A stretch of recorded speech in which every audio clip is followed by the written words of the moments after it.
Today we're going to talk about the electromagnetic spectrum. We're going to sort of outline the details of it and then show how the electromagnetic wave is properly described by Maxwell's equations. So let's get started. First, here we have the electromagnetic spectrum in all its glory. It's listed here from very long wavelengths. On the top is the scale of very long wavelengths all the way to very short wavelengths. And because wavelength is inversely related to frequency, it's listed here. This is very, very high frequency to very, very low frequency. Okay, so frequency we'll see later is related to energy. So over here is very, very high energy, and here's very, very low energy. Let's start with the part of the spectrum we're very familiar with. Right here is the visible spectrum, right? You've seen that before. Haha, get it? This is the part of the spectrum that we can see.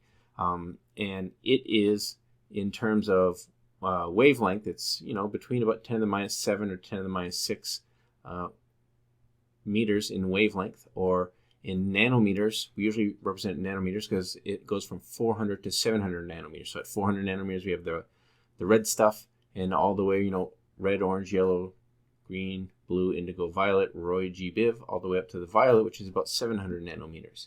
And just so you know, visible spectrum is about 44% of the solar light. So 44% of the light produced by the sun is the visible part. It's the part that our eyes see. Another way to produce, of course, is with lamps and other sources around. Now, if you go just outside the violet, or ultra the violet, you get ultraviolet. Ultraviolet, one way it occurs naturally is about 10% of the light produced by the sun is ultraviolet. Ultraviolet, is what interacts with your skin. It can tan it, or it can, it can lead to other problems too, like cancer and all that stuff. But it's used for a variety of reasons. Here's a few applications. It's used for disinfectants. It's used for scanning barcodes, sensors, and forensics. They use UV light. Medical imaging, some versions of medical imaging use UV light. If you go to, so this is higher energy than the visible spectrum. That's why it's a little bit more dangerous. It's not ionizing radiation yet. When you go to even higher energy, the next sort of range is called the X-ray range. And that's called ionizing radiation because that's light that has enough to remove electrons from atoms for the most part, and is considered more dangerous. It's produced, how do we produce it? We produce it by accelerating electrons and sometimes ions and hitting a target with them. They occur in nature during certain high energy events in stars and things like that, but that's how we produce them on Earth. And they're used, of course, for medical reasons, for medical imaging, mammographies, X-ray crystallography. We can send X-rays into objects and see, and by looking at how they are reflected off the object and looking at the patterns of the reflections of the X-rays, we can learn a lot about it.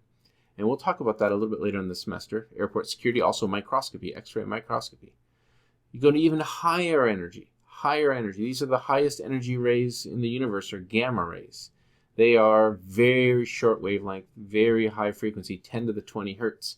Also ionizing radiation. Some of them are used for radiation therapy along with gamma rays, and this is for fighting cancer. Astronomy looks at high energy events of gamma rays. It has a lot of applications. That's the highest energy stuff in the range. Now, if we go back here to the visible, now inside the red part would be the infrared part. And this is like roughly half of the light produced by the sun is infrared. And this is not light we can see, but it's a very common form of light. You are emitting infrared light right now. Anything, we're going to learn about black body spectrum at some point. Anything that has energy can emit light at different frequencies, and things around our temperature tend to emit a lot of infrared light. Like I said, half the sun's light is infrared, and at night you're still emitting infrared. And so, one of the things that is used is thermal imaging. You can create detectors that pick up infrared light, and you can see things at night, at least things that have heat. There's also active infrared night vision, and that's where they send out infrared and look for reflected infrared light coming back. So that's a slightly different infrared. And it's used for radars, climatology, meteorology, astronomy. Infrared astronomy is a whole thing. So infrared is another big part of the spectrum. And the next part is the radio wave, and microwave is kind of part of the radio wave spectrum. It's used for a variety of things. Small amounts are produced by blackbody radiation, cosmic microwave background, and they are produced in your microwave oven. There's a magnetron there, which we'll investigate a little bit later in the semester, how they produce microwaves. And they're used in all kinds of applications for radars and Wi-Fi and Bluetooth and GPS and all that stuff. But they're kind of, very closely related to the radio wave, which is, as long as you want. I stopped it here, but radio waves go as long as you keep reducing the frequency, you can go to longer wavelengths. And radio waves, they can travel through a lot of different materials, and so we can use them to communicate. We can use them for FM and AM radio here, part of the cell phone range, radio astronomy, amateur radio. Submarine communications uses really, really long wavelengths. Submarine communications is because the really, really long wavelengths can actually penetrate through some water, and so that's why it's used to communicate with submarines. But this is just sort of a brief overview of the entirety of the electromagnetic spectrum. So how are we going to explain these electromagnetic waves in terms of Maxwell's equations? Well, first let's have a look at them, right? Here are Maxwell's equations, which you may remember from Physics 240. You may have covered some or all of these, so I'm going to review them one at a time. We're going to talk about Gauss's law for magnetic fields, Faraday's law, and Ampere's law. So quickly, one at a time. Gauss's law states that the surface of an integral over a closed surface over the electric field is equal to the enclosed charge. So in other words, if I integrate over a whole closed surface, that will be equal to the enclosed charge. That's sort of a way of saying that electric field lines that start inside the surface and exit it, right? They can start inside the surface and exit it if there's a charge in there. If there's no charge in there, then any electric field lines that go into it are going to come out, because charges are the only places where electric field lines can start or end. Okay, so we can use it to calculate electric fields. The magnetic version of that is Gauss's law for magnetism. It says that the magnetic flux through any closed surface is equal to 0. In other words, any surface you make, closed 3D surface, all the magnetic field lines going into it are going to equal to all the magnetic fields coming out of it. This is a magnetic field created by a bar magnet. And the thing about magnetic fields is there's no magnetic charge. There's no spot where magnetic field lines start or end, right? So there's no such thing as a magnetic monopole or a magnetic charge. So the flux through any closed surface of magnetic field lines is always going to be 0. The third one is Faraday's law. You may remember it also as related to Lenz's law, right? It says that a changing magnetic flux induces an electric field, right? If the magnetic flux through a wire is changing, it will induce current in that wire. And the way it's stated mathematically is if you do a line integral of the electric field over a closed loop, it's going to be equal to the time rate of change of the magnetic flux. And we can use that to calculate, like I said, electric fields created by magnetic fields. The fourth one is Ampere's law, and that has a similar component to it. So Ampere's law is a way of calculating magnetic fields, but it can be calculated two ways. One way is similar to how in the last equation a changing magnetic flux creates an electric field. Well, it turns out that a changing electric flux also creates a magnetic field, and that's this statement here. And there's extra, slightly different constants, but changing electric flux creates a magnetic field. The other way that magnetic fields can be created is by current or moving charge, right? So this may be the version you've seen before of Ampere's law, where a current through a loop will induce a magnetic field around it. In other words, you can create a magnetic field by having current. That's how electromagnets are made. But the mathematical way is that the line integral of a magnetic field over a closed loop equals the enclosed current and the changing electric flux. All right, so that's the four Maxwell's equations: Gauss's law for magnetism, Faraday's law, and Ampere's law. Another way you can state them in differential form, this is just for interest's sake for those who have taken Calc 3, you can state Gauss's law in differential form as div dot E, and that's equal to, instead of charge, it's the charge density of the situation over where you're calculating this electric field. And for magnetic field, del dot B is 0, because there's no there's no, like I said, there's no source of magnetic field from a particular point. They're always in circles. And then this here is the cross product of this del operator with the electric field. And this is a curl, right? It's saying that the curl of the electric field is equal to the negative of the time rate of change of the magnetic field. Or you can also say that the curl of the magnetic field is equal to the time rate of change of the electric field, and also dependent on the current density. And for those of you who don't recognize this stuff, this operator here is a vector where there's an I hat and then ddx, and then there's a j hat dy, and then there's a k hat dz. This is mostly for interest's sake. You can also write it, if you're really hardcore, in tensor notation.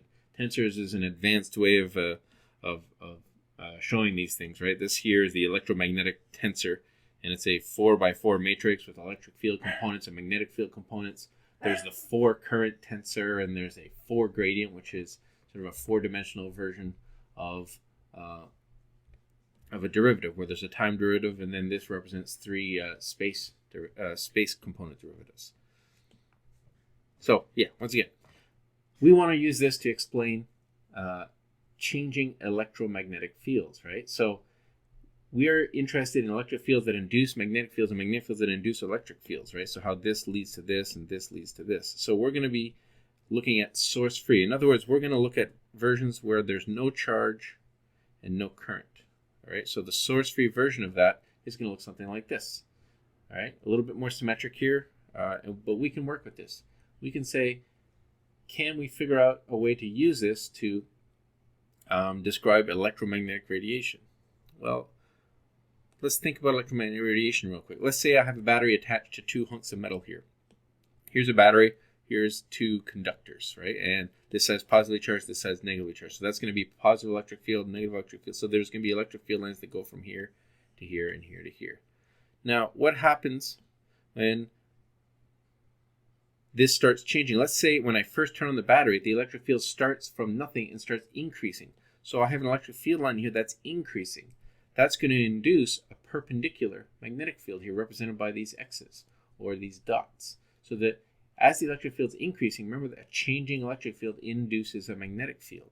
And you can even go, let's say I were attaching an alternating source here, so that it's alternating positive this side, then negative this side.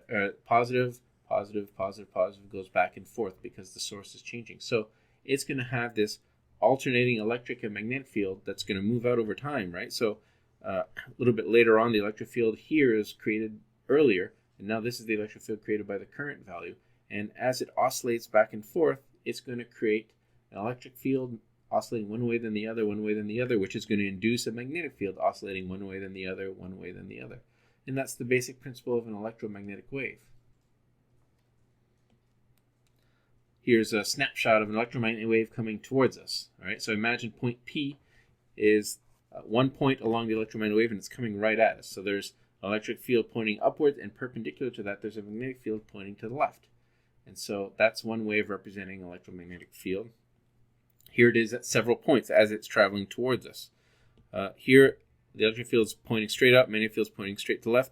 And a little bit later, the electric field is shrinking, magnetic field is consequently shrinking. There'll be a brief point where they're both zero, then they'll start pointing in the opposite direction, and it starts oscillating like that. And I can do an animation to show this electric field oscillating up and down, and magnetic field oscillating left and right as it's moving in a direction perpendicular to both of those. One way you could create that, and LC circuits is one way that we create these electromagnetic waves, because with an LC circuit, I can make it oscillate with a certain frequency.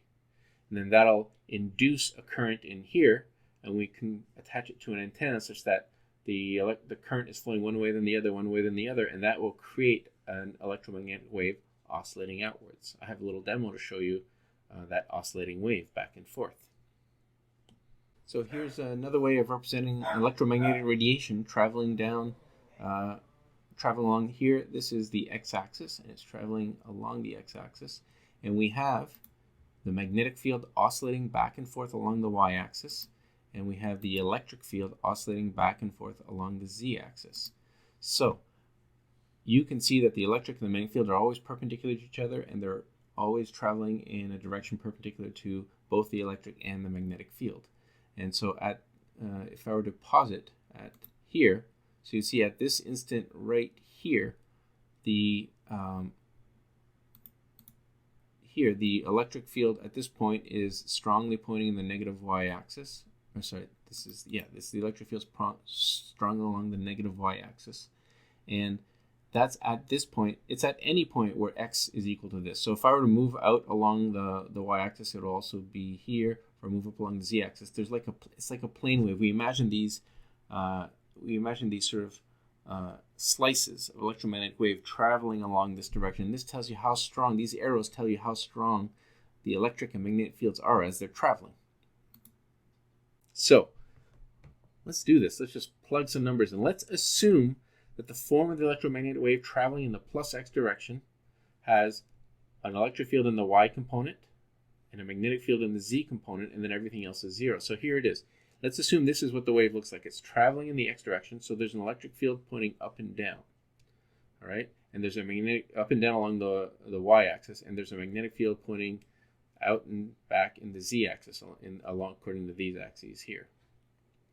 And one thing to note is that there's wave fronts, right? So at this point here, this vector at this point right here is showing the electric field at that point. But it'll be the same for any other value of x. So if I were to go up here, the electric field will be the same as it is down on the axis. If I were to go the electric field out here at that same value of x, it'll be the same electric field. It's just, we just drew vectors for the electric field along the x-axis, but we're assuming that there's these fronts at different points of x as it's traveling along. So we want to know, if we ignore the zero components, we want to know, is this a solution to Maxwell's source field equation? So let's plug these suckers into the source field equations and see what happens. Well, let's do Gauss's law for source free. So Gauss's law requires a Gaussian surface, right? So I'm going to sort of pick here. I'm going to pick a cube, like something like this. And we're going to integrate around this surface like this. Okay, so I picked a cube that was supposed to be, let's make it a slightly more convincingly, such that some of the surfaces are pointing along, are perpendicular, or parallel to the xz plane, and some of the surfaces are parallel to the yz plane, like that. So that's my Gaussian surface, right? And so, let's see. So there's 4 sides where the flux is going to be 0. 4 sides where the flux is 0. And that's because the electric field is going to be perpendicular to the area vector. So remember, it's all, if you remember here, this is electric field dotted into the area vector. So for which surfaces is that? Well, the electric field is always pointing along the y-axis here, right? So if we look at the area vector for this side, it's going to be perpendicular to the electric field vector, so that flux is going to be 0. Same for the bottom. Same for the front. The area vector is going to be perpendicular to the electric field. This side, the area vector is going to be perpendicular to the electric field, and the back side, the area vector is going to be perpendicular to the electric field. So the flux through all those sides is going to be 0. But if you look at the top surface here, this is the area vector for the top, and it's pointing at the same direction as the electric field, right? Same with the bottom. If you look at the bottom, the area vector is pointing downwards, and the electric field vector is pointing upwards as well, right? Because remember, the electric field is pointing in the same direction everywhere. So here we have, in the top, we're going to have the electric and the electric field and the area vector pointing in the same direction. In the bottom, they're pointing in opposite directions. So the quick version of that is that for the sides, the flux is going to be 0. So remember, this is saying this is the integral of the electric field dot dA is equal to 0. And this is just the flux, right? This is the total flux. Total flux is equal to 0 is another way of saying this. But let's break it down. It's going to be the flux through the top plus the flux through the bottom plus the flux through the left side plus the flux through the right side plus the flux, plus the flux through the front plus the flux through the back is going to be equal to 0. And we said that these four here, it's 0 because because the electric field is perpendicular to the area. But for these two, this one is going to be the electric field times the area, and this one here is going to be minus the electric field times the area. They're the same electric field at the top as at the bottom, but in one of them the area vector is up, and the other one the area vector is pointing in the same direction, and the other one the area vector is pointing in opposite direction. So they are going to cancel each other out. So everything works out for this one. Basically, we're just confirming that the electric flux through a closed surface for this one is 0. And we could do the same argument here, same as last slide. So for the magnetic field, you get the same result, so we don't need to repeat that one. Now this next one is interesting. This next one says we're going to calculate a line integral. Okay, so we're going to be careful here. I want to calculate a line integral around a square and calculate the magnetic flux through it. So what I'm going to choose is I'm going to do a line integral here. Let me zoom in here. I'm going to do a line integral around here. So this is in the y-x plane. And I'm going to integrate around this here, like so. So this is my line integral. And what I'd like to do is I'm going to redraw it down here. So let me redraw it slightly differently here. Like so. So line integral, line integral, line integral. And the electric field along this side here is going to be due to some electric field. And the electric field at this point here is going to be some different value, plus dE, we'll say. Right? And we're going to say that it has width dx and it has height. So it has a width dx and has a height h, like so. And that this is drawn in the xy plane. So the magnetic field is actually perpendicular here. This is the magnetic field. That's going to be used to calculate the flux through it. So we have the electric field going up and down, the magnetic field coming out of the page the way we've drawn it here. So there's our magnetic field. So we first have to do the integral. So there's left side, here's the left side, and here's the right side, right? So let's do the left side first. So the left side of this integral is the integral of the electric field dot dl. And it's going to be the integral of the electric field dot dl along the left of the square plus the integral of E dot dl along the right of the square. And there's two more, right? There's going to be the integral of E dot dl along the top plus the integral of E dot dl along the bottom. Now, it's E dot dl, and look at the top. At the top, the electric field is pointing that way, right?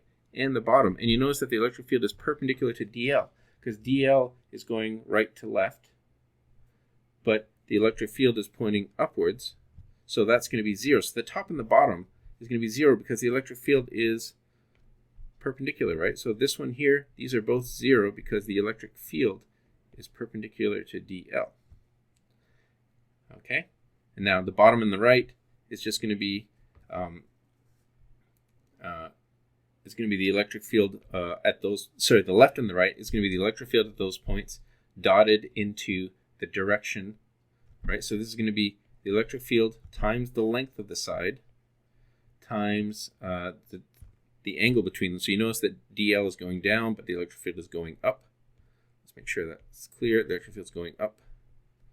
So they're pointing in opposite directions. So that's going to be minus EDL. And then the other one's going to be the electric field plus some dE, right? Oops, not two D's. Plus dE times H. So you notice that that's going to cancel out that. And we're left with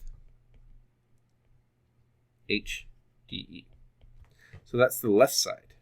Now the right side is just calculating the flux. The left side is calculating the flux through this thing. So how do we calculate the flux through that? Well, the right side then, what do I have for the right side? It is red. So the right side is minus d magnetic flux dt, right, which is minus d dt of magnetic field times the area, because that's a nice simple uniform or straightforward magnetic field. The area is just the height times the width, so it's, and I'm going to pull the magnetic field, so it's minus d dt of the area's height times width, so h times dx. Oops. That's the width of the square. So that means that a little bit of rewriting, I have minus h dx of dB dt. So now I have the right side and the left side. So let's set left side equal to right side. So let's do left side equals right side. So I have h dE equals minus h dx dB dt. So let's see what cancels. The h's go away. I'm going to do a little bit of a rearranging here. And we end up with dE dx equals minus dB dt. I'm going to rewrite that as a partial derivative because those are appropriate here. I'll talk about that at a later point. But dE dx is minus dB dt. So this here, this is a partial derivative. So that means I take the derivative of b with respect to t by considering x a constant, and I take the derivative of e with respect to x by assuming t to be constant. So if I take partial derivatives of e and x, so if I take the partial derivative of this with respect to x and the partial derivative of this with respect to t and plug them into there, it'll give me some conditions. So what's the partial derivative of e with respect to x? Well, when you plug it in, you see that you pull out a k and you end up with e naught cosine all that stuff. When I do a partial derivative of b with respect to t, I end up pulling out a minus omega and I end up with b naught cosine all the stuff in there. So now let's plug it in. Let's plug dE dx. Let's plug these in to the equation. And what do I end up with? Well, something beautiful. So the left side becomes k e naught cosine all that stuff, and the right side becomes minus, and I plug in minus omega b naught cosine of all that stuff. And what cancels out? So we have cosines canceling out, and we end up with e naught over, so this becomes e naught over b naught equals omega over k. Let's rewrite that as e naught over b naught. If I replace omega with 2 pi f and I replace k with 2 pi over lambda, I end up with e naught over n equals lambda f. And this, of course, is just the speed of the wave, right? Now, the speed of a wave for light, this is saying this is the speed of the wave of light. So, so for light, we use c, right? That's the speed of light. So that's the common expression for the speed of light. So that means we end up with e naught equals c b naught.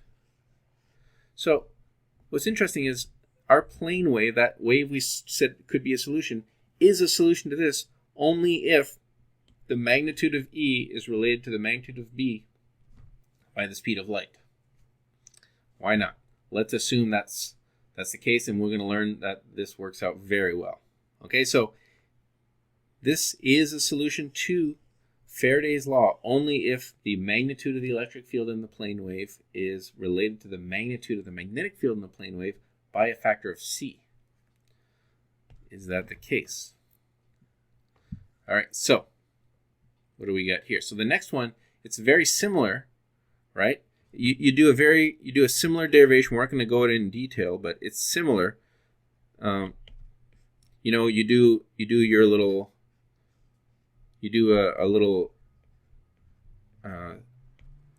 line integral. You have a flux. You have magnetic field lines like this, and you end up similar. You do a similar derivation, and what you end up with is, let me give you the equation that you end up with. You end up with dB dx is equal to minus mu naught epsilon naught dE dt. This looks like a lot like the one we did in the last page, right? Except instead of dB dt, it's dB dx. And when you plug in the derivatives, if I take derivatives of this and I plug them into here and into here, you get a new expression. You get, you plug it in, you get k b cosine some stuff equals minus mu naught epsilon naught minus omega e naught cosine some stuff, right? And the canceling happens, and we end up with, let's see, we end up with k over omega 1 over epsilon naught mu naught equals e naught over b naught. You sort of simplify a little bit. Now, from the last slide,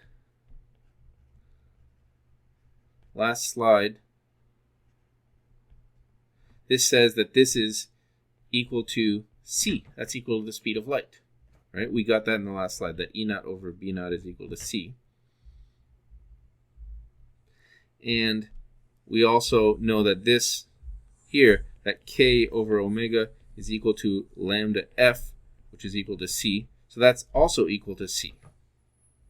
So now we end up with c over epsilon naught mu naught is equal to c. Or c is equal to 1 over the square root of epsilon naught mu naught. So this is saying that the speed of light is related to these two constants, the permittivity and permeability of free space, which are two constants. When you plug them in, you get the speed of light.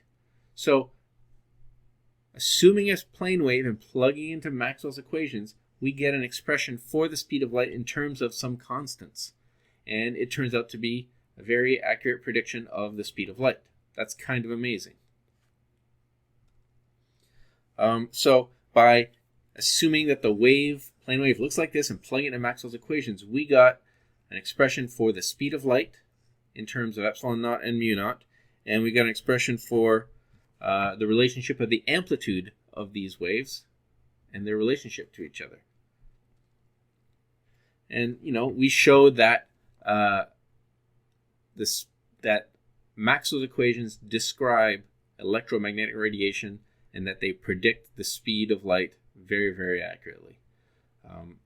It's kind of an amazing achievement. It was predicted, decades before it was shown that light was electromagnetic waves, or that and that all these different types of electromagnetic radiation are related to each other. So Maxwell was very ahead of the curve on this one.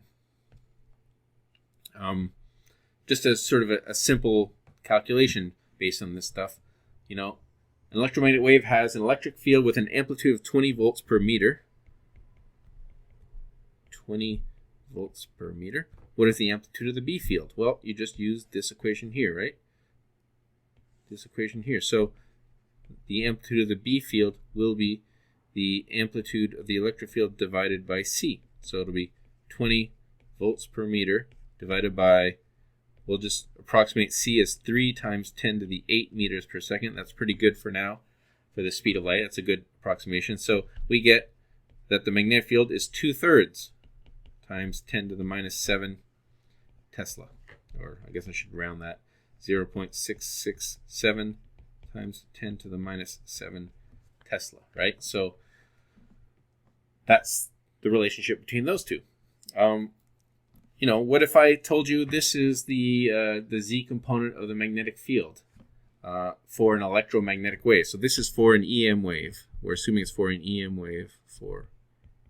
And we're just given the magnetic field component. Well, we can get all kinds of information here, right? The magnetic field, what's the amplitude? It's whatever's in front of the sine wave, so 3.00 millitesla. What's the wavelength? Well, it's equal to 2 pi over k, right? So k is whatever's in front of here, right? This is k.